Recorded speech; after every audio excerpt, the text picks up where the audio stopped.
this week by State Representative Sarah Unsicker here in the studio. Thank you for making the time. Welcome to our streaming studio. If you look around, you'll see we have Flat Doug up there. We have a Wheatland jersey, Truman the Tiger. We're well set up. You'll recognize that bumper sticker there, Dick Gephardt from back in the day. Yeah.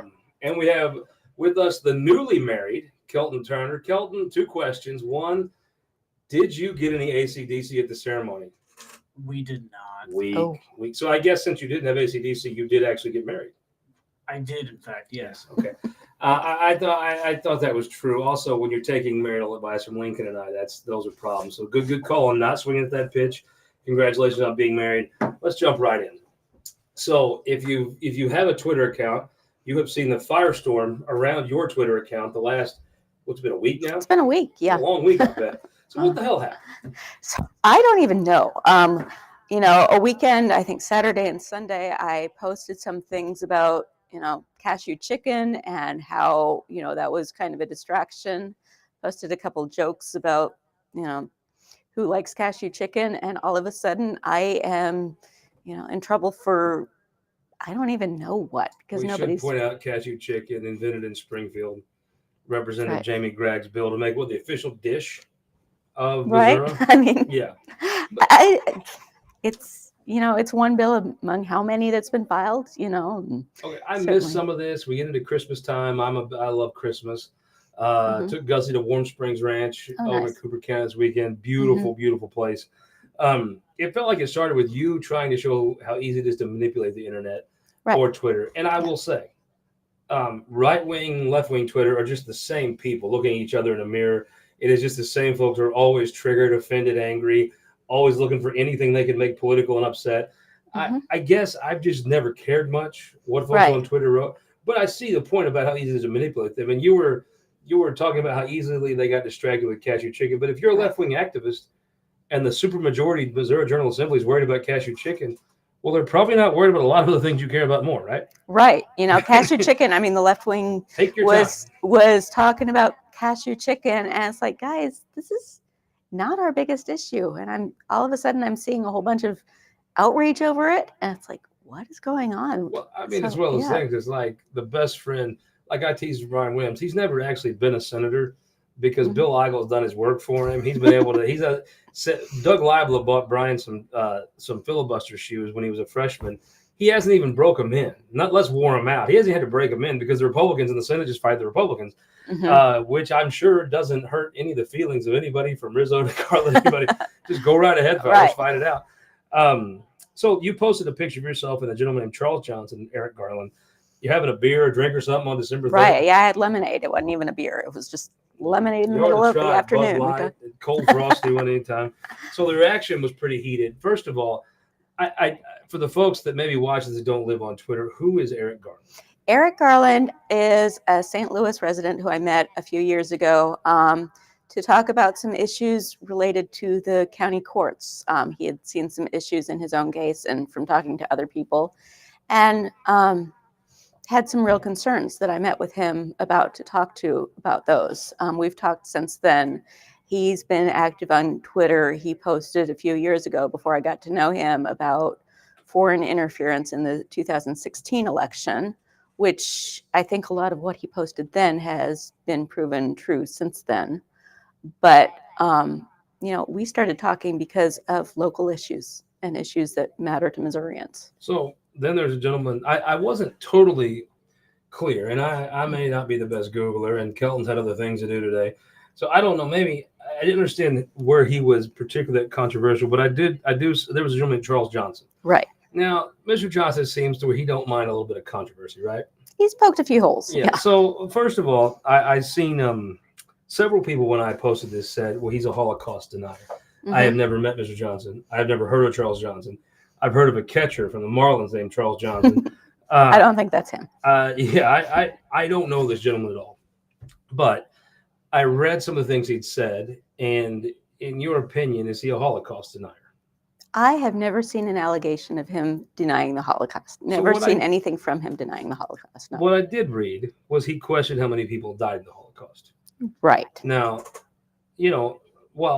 I don't know where he pulls that from. I don't know how they come up with that number of 6 million, except birth certificates or however you would come up with that number in America. Right. I'm not an expert on the Holocaust by any means, but it is a devastatingly sensitive topic. I mean, I'll be honest with you. You know, Normally people on here died. we have a stein of knowledge. I have my C-Bar K Ranch Yeti on here just because it is I'm a German American myself. It is a devastatingly serious thing to discuss, especially right now. I'll just ask you the question: has this gentleman ever denied the Holocaust to you? No, absolutely not. Do you believe there was a Holocaust? Yes, I do. I mean, I do too.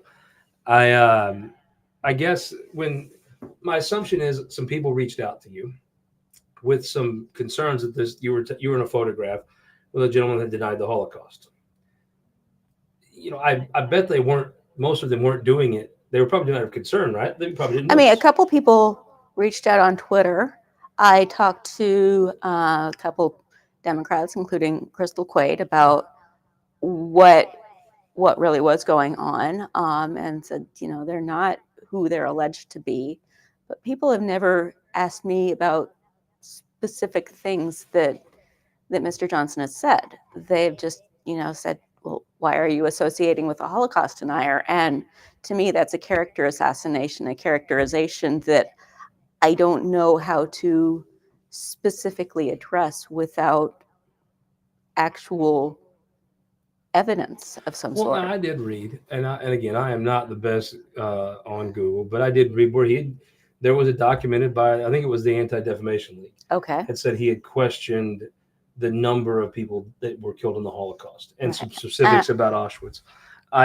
Those were quotes attributed to him. I can't personally tell you how or verify them, but those are quotes that obviously incendiary.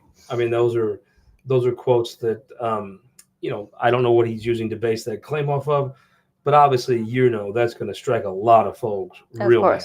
Well, he is also a donor to Yad Vashem, I think is the name, who is the Holocaust Center over in Israel. So he is a prominent donor there. He has colleagues who are Holocaust survivors. He has done a lot of work. So Mr. Johnson is also considered himself a journalist, correct? Yes. So I read where he had dropped the N-word many times on Twitter. He said it was to test the algorithm. That seems like a poor idea, right? It does seem like a poor idea. You know, that's something that should be done with extreme caution, I think. Yeah, I mean, you know, back home that'll get you whooped. Hell, out on High Street that'll get you whooped. Right. If you want to test the algorithm, what'll get you whipped fastest? That might test the algorithm for what's going to get you whooped. Has he ever dropped that word in your presence? No. Yeah. So the last thing was he sued about Mike Brown, right? Yeah, he was sued. So he said as a journalist, he sued to get the juvenile records of Mike Brown. Correct. Now, you know, to me, I'm pretty much a private guy. Do you think folks should be able to get the juvenile records of kids? I don't think private citizens have any business doing that, from what he told me. Since I had that lemonade with him, he was contacted by law enforcement in his capacity as a journalist, saying things about Mike Brown, and he wanted to kind of clear his record.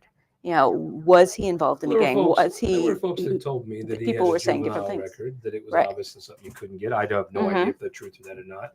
I mean, there were some incidents before that shooting that were made public, right? That probably would be in a juvenile record at some point, if you know, of course, if he hadn't died. But I think what he was trying to do is his claim is he was trying to clear his name.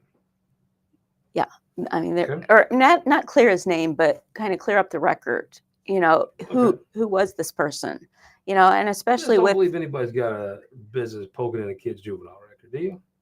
I understand that, but the way Ferguson happened, I believe there was also information that there was foreign interference in all of that, just the way the protests happened and all that. And I believe he was trying to figure out what was going on there. No, that I had people reach out to me and tell me things about a record, and I have no idea that there's no way to find out if that's true or not. But I've not heard about a foreign. I mean, he was told that Mike Brown had some pretty serious criminal allegations against him. At the same time, the media was painting him as somebody who was almost perfect. And I think he wanted to clear that up and explain that. True, but and I don't think he wanted to publish the juvenile records, but I think he wanted to say, there's this discrepancy here, and kind of get to where that discrepancy was. Now, does that sound right to you when you break that down? I mean, to me, I get wanting to straighten the record out. That's kind of what a journalist does. But I also, it just kind of goes back to, this is an old boy, it seems to me like, that likes to, wherever the most sensitive part is, likes to poke it. Yeah, and I think he was poking things there. I think there was a lot he shouldn't have done that. I wouldn't have done. But that was nothing related to what we talked about either. Okay. That had no relation to our conversation or anything that I've talked to him about. You put out a press release on the 7th, and you said, these are my associates are known to be FBI informants. First of all, your associates, I guess, on the base level of it, is there anything wrong in your view of having lemonade with two old boys that you vehemently disagree with about a lot of stuff? No. And I think, as a state rep, I listen to a lot of stories from people who maybe have had their stories twisted a little bit. And you had Webster Grove, so some of them folks is out there, right? Yeah. I mean, boy, Webster Grove. You come up with some different folks. If you're a West Butler County hillbilly, for those who don't know, Webster Groves is maybe the most, the most eclectic of the inner suburban ring there. You're not quite St. Charles, but it's eclectic, right? It's an interesting area. There you go. That's a good way. It's got lovely people. It's a diplomatic way to put that. Yeah. And the Onder Law Firm party was way better when it was in Webster Grove as opposed to the hotel. Used to be in my district, but that used to be my district too. So yeah. Well, that was the greatest Christmas party of all time. And I would tell Jim to his face, it has suffered since it left the confines of Webster Groves. You said, my associates are known FBI informants. Okay. How do you know that? So this became public several months ago after Jonathan Buma came out as an FBI whistleblower, because his reputation within the FBI as a special agent in counterintelligence was tarnished after he was trying to do some reporting on Rudy Giuliani. And that was, as he said, that was kind of pushed down, and they weren't allowed to do that investigation within the FBI. Now, Mr. Johnson and they weren't allowed to investigate him under Trump, I guess, or under Biden. I believe this was under Trump. Yeah, looks like they investigate Giuliani a ton now under Biden. That worm kind of turned. So right, but I'm not FBI not even to get political here, because he is still not. I mean, as far as I understand, Mr. Buma is still being punished for the investigation that he was trying to do. So Mr. Buma was an FBI agent, and he publicly said Eric Garland and Charles Johnson were informants for him. His report to Congress listed informants by their code name, and Mr. Johnson and Mr. Garland have both come out publicly and said that they were informants. So I guess, the FBI sometimes is hard to cover because the FBI never confirms or even doing an investigation. I assume the FBI does not confirm who their informants are, right? Not generally. So you generally, having an FBI agent say that these were two informants of mine were about as confirmation as you're going to get, right? Right. And again, he did not list it in his whistleblower report by name. He listed by code names. By the code names, and these two gentlemen said, "That's my code name. That's my code name." Yes. And while if you were in a legal court of law, that's kind of tough. That might not hold muster. And even in journalism, it's not but it's about as close as you can get is to say, okay, here's the facts. This gentleman, Mr. Buma, said these are informants. Here are their code names, and these two gentlemen said, "I am that person." And that's as far as FBI informant confirmation goes. Until somebody testifies publicly in court, you're probably not going to get much more, are you? Yeah, and it's my understanding that you're an attorney, right? Yes. Did you kind of wonder? Okay, when somebody I hear, trust me, folks, I get told multiple times a week, and by the end of session, it gets to be 6-7 times a day. I asked Habas to keep track one time. We were having lunch. How many times somebody told me there was an FBI investigation? Habas only has 10 fingers. He's gonna take his shoes off to keep up with it. The fact of the matter is, I get told there's FBI investigations all the time. I remember with Stinger, I thought, okay, people were alleging specific things. But I'm sure, hear all the time, people are associated with the FBI investigations. Of course. You probably were a little curious. So these old boys really. Now, as a lawyer, you have a little bit better way to look into stuff than just a regular citizen. Did you question that or read it yourself or just be like, hey, I wonder if this is true? I read that at the time when that news came out. I had known both of these individuals and had conversations with them. And based on the working relationship I had with them, I was ready to believe that. Okay. Well, I mean, you can kind of tell somebody if they know things that they probably shouldn't know otherwise. Well, okay. Yeah. Flat dog, that's how he'd probably do it if it was him. All right, so let me just ask you a question. If you know these FBI informants and they've worked on things, are you an FBI informant? If they ask you to inform for the government? They have not asked me to inform for the government. Well, now you got my skeptical hillbilly non-government trust and senses up. Has somebody else? Have you ever been approached to be an informant for the United States government? No. So you've written a Substack. Now, I was a little slow on Substack. My buddy Connor Kerrigan, it's kind of funny. I got 2 Substacks in one day. Connor talked about a Substack, and Ray Hartman writes one of these. So I'm a little familiar with it. You went through one, it was particularly salty on December 10th. And I think maybe the best way to do it is just to kind of go through here. Okay. So you talked about you never believed Tom Swyke's death was a suicide. Well, he was growing in his career. He was about to be running for governor. And he had a rising career ahead of him.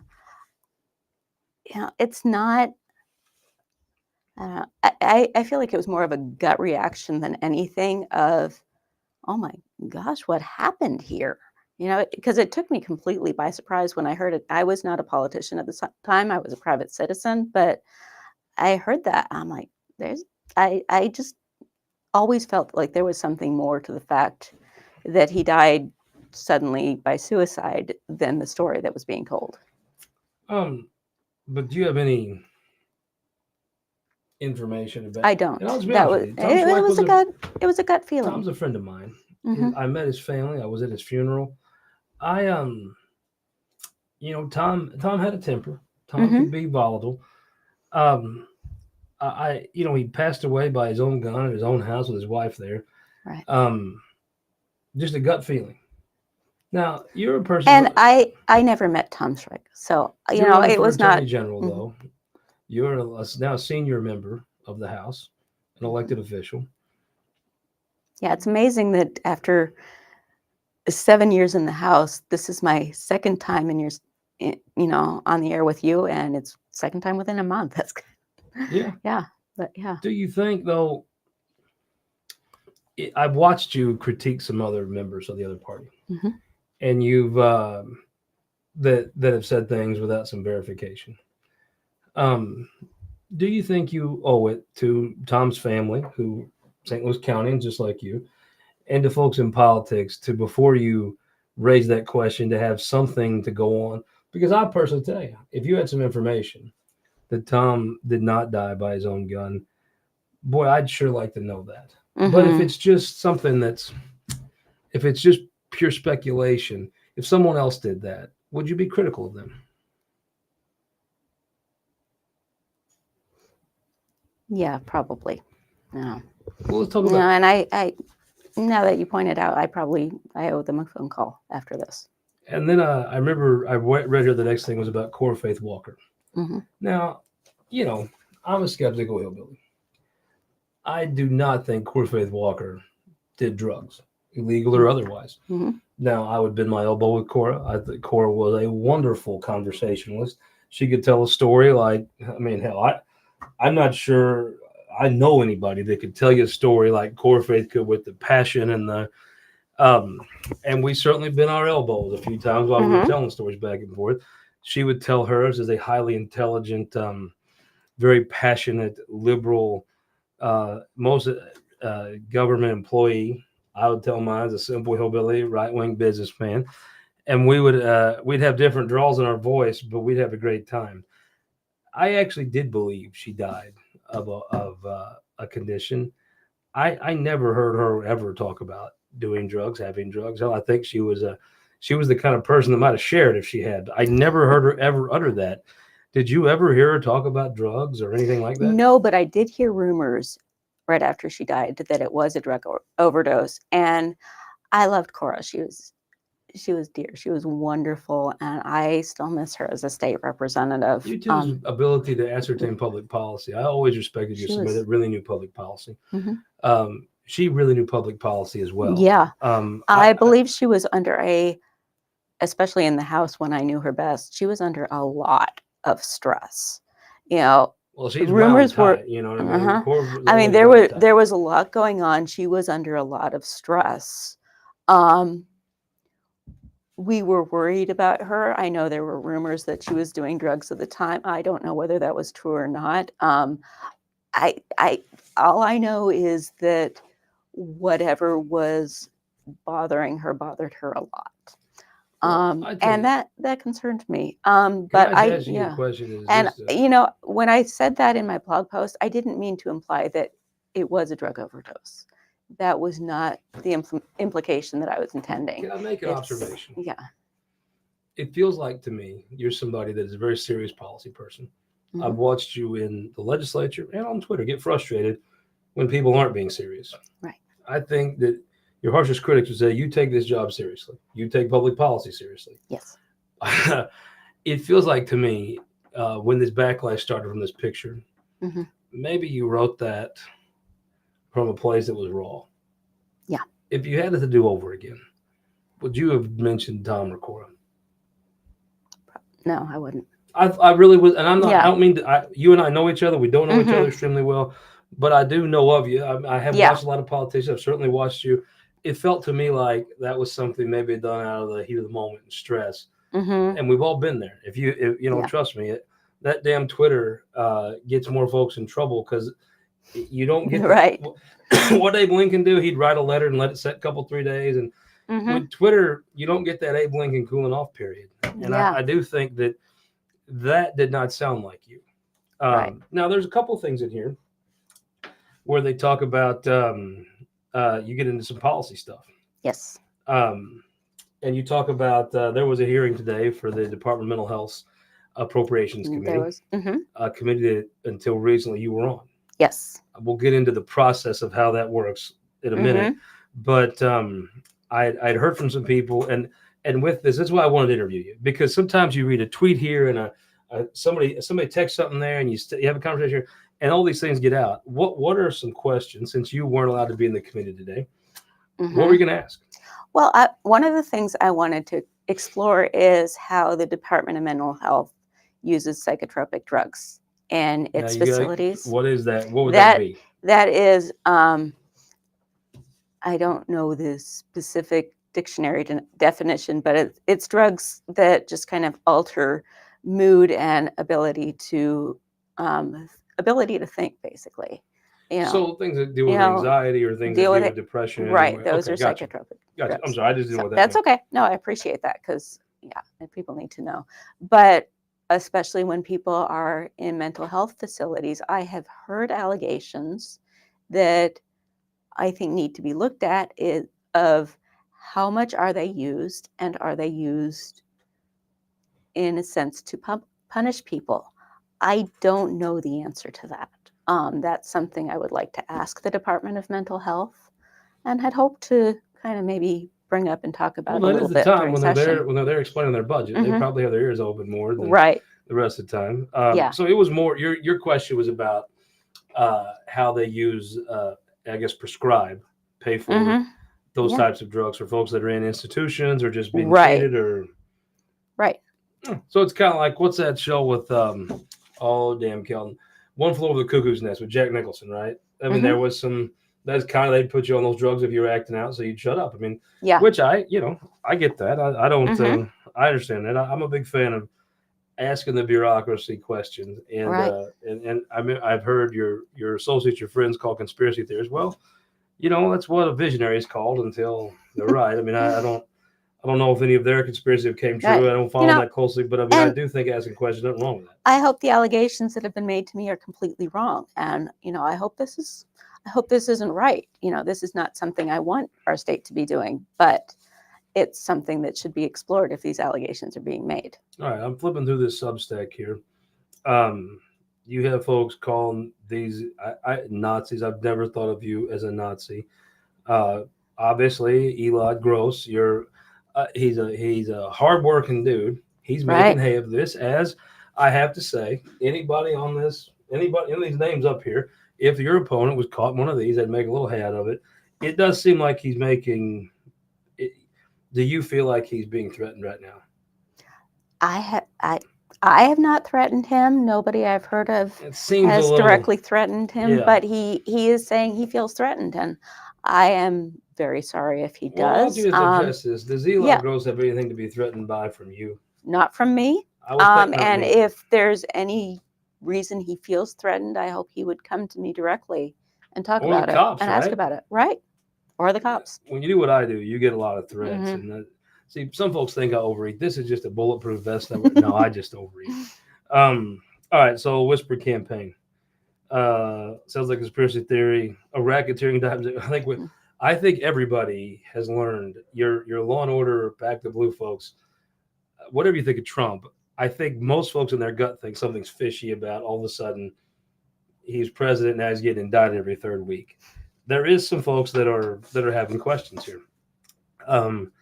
It goes through. You were in a group text here with a couple representatives, and you were talking about it seems like very legitimate public policy issues, the kind of intelligent things that Kelton would read that I wouldn't. And then you were talking with some folks in the caucus about messaging. It says here that Elad called you. You think that was what it was about? I don't know. I don't think, no, Elad and I had a text conversation after he called me. He called me in the middle of a hearing. The concern I had is all of these messages to talk about my messaging and what I'm doing came about the same time as I was asking some very specific questions of the department. Okay. And that's what concerned me is, is it a problem that I'm asking the department what they're doing about trauma in our society? So you're talking with the Children's Division. Yes.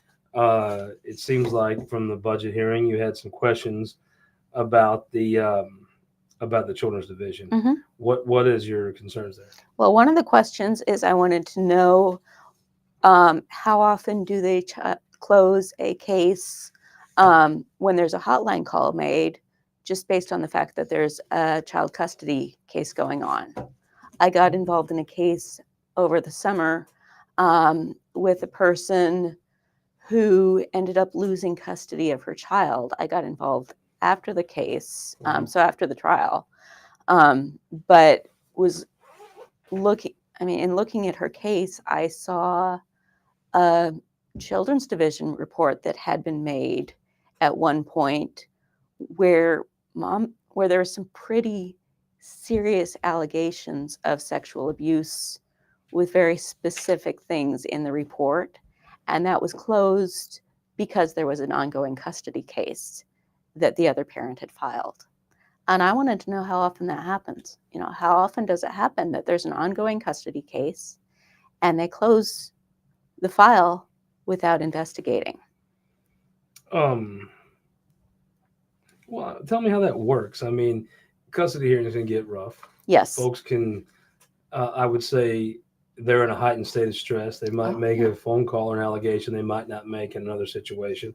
Is there a tougher situation to be in than a cop or somebody making these things in a battle of custody situation? I mean, I don't envy that. Oh, yeah, I don't envy that at all. It's a terrible spot. Looking at the allegations that were made about what the child said specifically, which I don't even want to repeat because it's just so disgusting. No, but what the child said specifically that's in the report, I look at that and say, why would the hotline investigator not do some initial investigation as to whether that's true, as to whether this child is being abused? In Lee Summit, I guess it was Harrisonville, really, where it sure looked like they went overboard in messing with these parents. Oh, and then yeah. You see, I mean, but I go back to, boy, it's like the Goldilocks. I mean, it's just too hot, too cold. Boy, it's tough to get just right with that stuff. But this child, I have been working really hard to just try to get some investigation as to see whether she is and has been abused. And I can't get anyone to do anything. And I found that really concerning. Yeah, I can tell you there's a state senator from Jackson County that's put out from a different angle and gave a very compelling floor speech session before last about it. Okay, so there's also SB 755 from 2022. Right. Yes, it was there. What's that?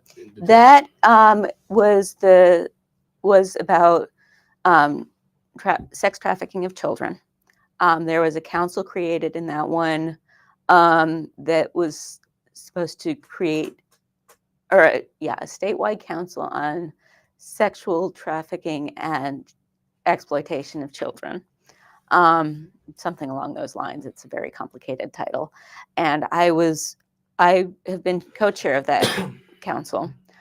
We were to write a report. That was one of the tasks, was to have a report out by the end of 2023. We had our final meeting earlier today. Well, you ain't wasting any time, right? You're coming in right at the deadline. Right. Well, no, I have been the co-chair. Well, I mean, you're wrapping it up, right? We're wrapping it up. Yep. Yeah.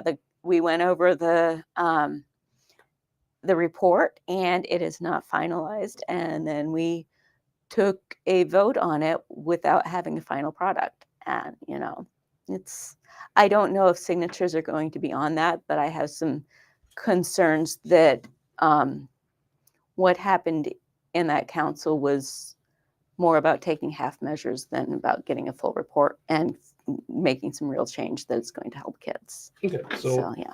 Coming out of this, back to the tweet that you put out and some of the tweets going back and forth. It seems like there's been a couple complaints filed by members of your caucus against you. That's what I've been told. As I understand it, they have the process of the Democrat leadership structure. Is there there's 7 leaderships? There's seven people in leadership. There's 7. There's 7 Democrats in leadership. They will look at this information, and they'll decide whether to move it to caucus. And for a full vote, think right? They'll decide whether to have a hearing in leadership before they move it to caucus. But at some point, if they move it to caucus, it'll be public. Who the 2 people that file these, and then I don't even. It's a confidential complaint it'll that be gets provided filed. to you, I guess. Who did it? Hopefully, I will get the full complaint if it has any sort of hearing. Yeah. And I'm hoping to get my due process rights in any hearing.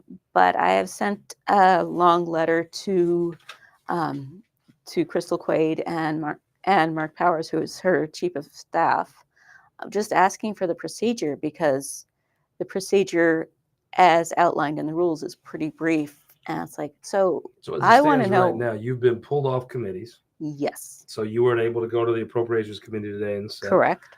By the same token, you. But, as far as being pulled off committees, Crystal told me on Thursday that I would be pulled off the committees, but she didn't.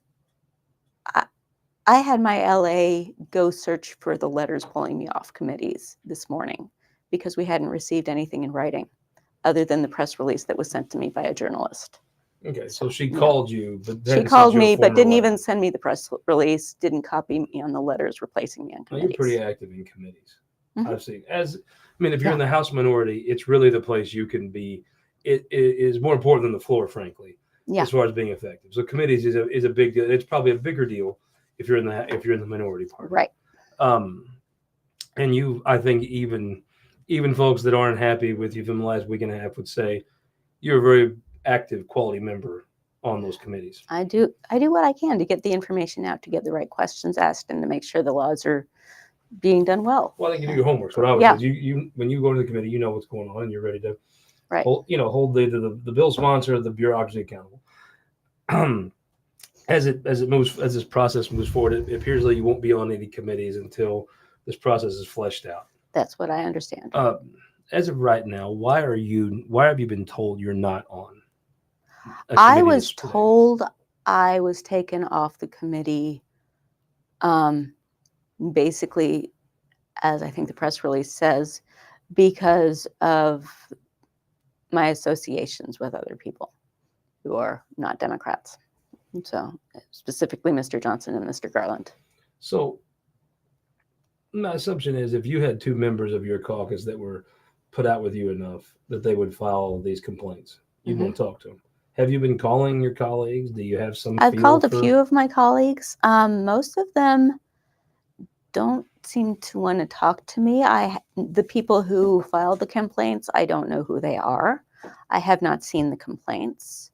I asked specifically if this was the reason I was replaced on committees, and I was told, Crystal, as minority floor leader, has the right to change out people in committees at any time, and she has decided to replace me on my committees.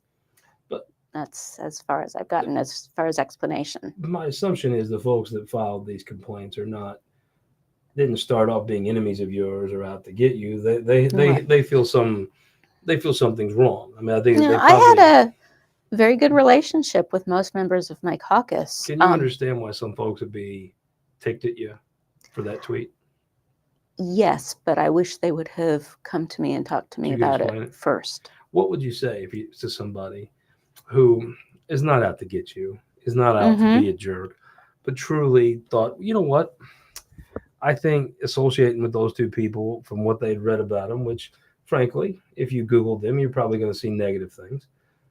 It was so egregious they felt like, well, what would you say to somebody if they had come talk to you before they filed that piece of paper? Well, when Alad Gross called me, the first thing I said was, Charles is not a Holocaust denier, and he is a contributor to Yad Vashem at the Holocaust Museum or the Memorial in Israel, and this is not who he is. And these are his writings. I sent Charles's blog to Alad. You call these folks friends, associates. I mean, if they're your friends, do you think they would speak to a couple members that were angry and try to explain that themselves? I think so. These people would, Mr. Johnson and Mr. Garland would speak with. If there's somebody that's truly a fair-minded person, I mean, I guess there's a smell test on if somebody's just out for you, if somebody's seriously like considering, what I mean. If they're an open-minded person, I would assume if they're your friends, and this is going to put you in a bad way, they'd speak up. They'd talk to somebody privately with you, right? Right. Absolutely. I remember back when you first got elected, a very wonderful man named Bob Burns, a St. Louis County. He had those big hands. You could tell he'd lifted beer crates his whole life. Could not be a more splendid human being. I'm not elected to anything, but from the cheap seats I sat in the popcorn gallery, boy, it seemed like he got done very dirty. He was on a radio show promoting a charity thing for veterans that he does, one of the many charitable things Bob Burns did. And this radio show host had said I never heard his show before. I don't know the man, but I think pretty credibly he'd said some racist comments in the past. He was kicked out of his caucus. I thought treated pretty rough. Yeah. I don't remember anybody speaking up for him then. I don't believe I did. You were a freshman, to be fair. Your first. I was fairly new. Yeah. You were brand new in the house. Looking back, do you wish you'd have spoke up for Bob? I wish I had understood what was going on. It's a little bit similar. Better. You got a guy who said some things. I mean, Mr. Johnson's poked some bears. This Mr. Romanek has said some really awful things. I don't remember them, but I take it at people's word that he had said some things that were incendiary. I do remember. Bob was held accountable for those. You're being held accountable for other people saying your association with them. It just feels like Bob got done dirty, and there's some similarities here. I do believe there are similarities here. I remember reaching out to Bob and talking to him and expressing my concerns. Being on the other side of where I was now, you know, I think that there were probably some things that he couldn't say. I thought Bob handled it like a gentleman. He did. But I probably should have had to handle it. I agree. I think if someone would have called, this is just my opinion, if someone would have called Bob Burns and said, hey, you, if you go back on this show, here's what this person said, in case you didn't know, we're going to have a problem. There's people that are going to be really put out by this. I think Bob Burns, the gentleman he was, wouldn't have done that anymore. I think if people come in and said, don't tweet that again, that's an interesting thing. But I'll just ask you straight up. From the tweet to their responses to the Substack, beside what we've talked about with the court and Tom, would you do something differently about this? Would you handle this differently if you go back and do it again? If you're asking me if I would not have a conversation with two Americans who had issues, I wouldn't ask you that. I mean, I have conversations with people. I disagree with regular Doug and Flat Doug all the time. We get along great. I mean, would you, from the public statements, not mentioning specifically Tom and Cora, we've touched on it, but I mean, just how you handle the whole thing, it does feel, it feels a different type of, you're a combative person, but using the arena of ideas.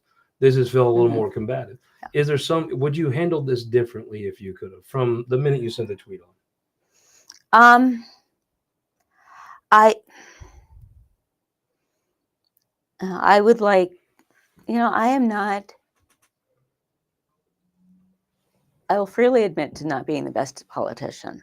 Sure. There were probably better ways I could have handled it with better communication help.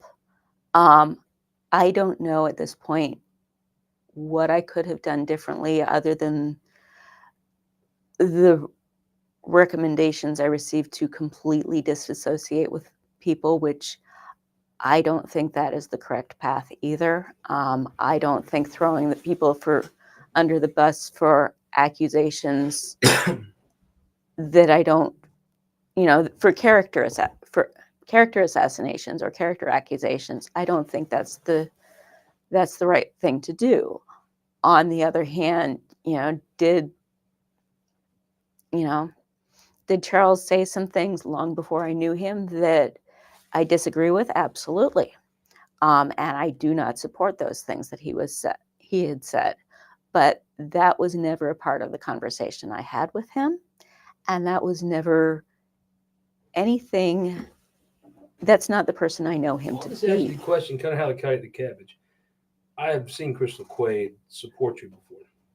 I've seen Crystal Quaid brag about you, point out your strong suits. Some of my impressions of the quality of legislator you are, or based off her observations and telling me those things, I would not think there's any part of her that would be thought of as an enemy of yours. Tell me, are you willing to sit down and try to work with your House leadership and try to find a way out of this that everybody can kind of be okay with? I would love to, yes. Yeah. Well, let's talk about the Attorney General's race. Okay. Obviously, this is politics. It impacts everything. Has it impacted the race? Do you plan to still run? Has it made you more determined to run? Where are you sitting at with it? I am still going to be running statewide. We need an attorney general who can stand up for Missourians and Americans in the state, and I am staying in. Let me ask you a question about that, because I've seen this with the last three attorney generals. Some of this stuff seems a little silly, a little eye roll. Then hell, some of the stuff Schmidt did is actually went to the court and actually won, and done. I mean, some of the times they've sued the federal government, they've actually won. And these federal judges are not shills. They're not. They've raised points that I think a lot of folks thought, oh, here's another silly thing, but they've won. It does feel though there's a little bit of showmanship, but it also feels like that's what the public wants. I mean, Josh Hawley and Eric Schmidt were attorney generals, and they're in higher offices now based off. I don't think you could totally say it's not because of some of them. I mean, I've heard their detractors call them stunts, but is it a stunt if it's popular? I guess it still is. But boy, they've been promoted based off some of the stuff they've done. It's got to be frustrating. That is frustrating. The job of the attorney general is not to run for Senate. The job of the attorney general is to be the attorney for Missouri. which means protecting Missourians and fixing the state and doing things, making things better for everybody. And that is not what they've been doing, and that needs to change. What happens when a lawsuit that is filed by Eric Schmidt that's taken up by Andrew Bailey, though, goes to federal court, is adjudicated to its 8th degree, and they win?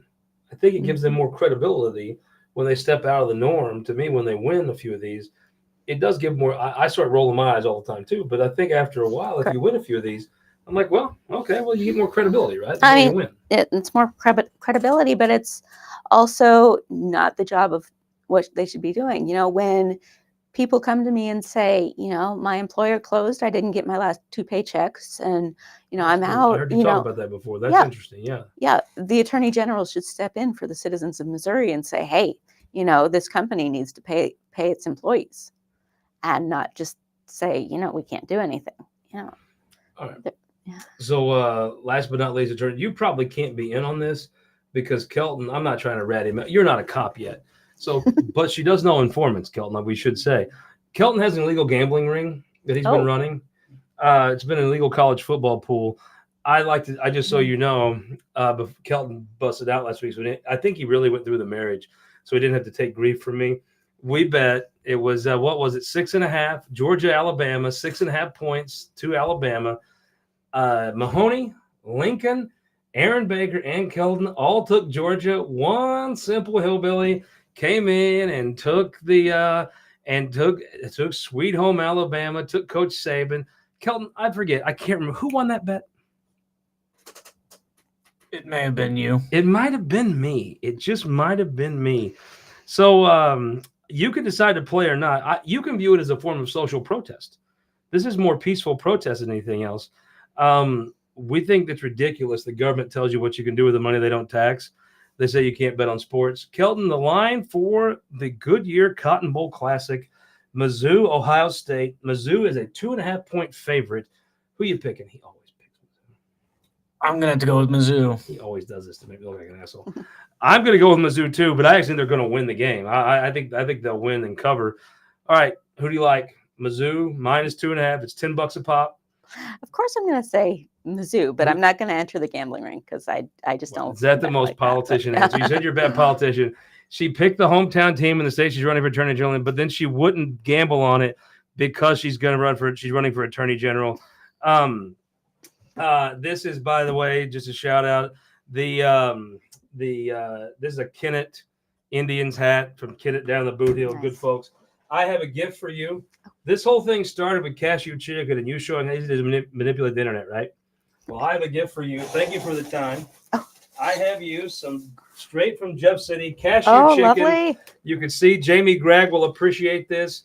Cashew. There's the cashews right there. There's the chicken. Nice. This is straight out of, where's this from, Kelton?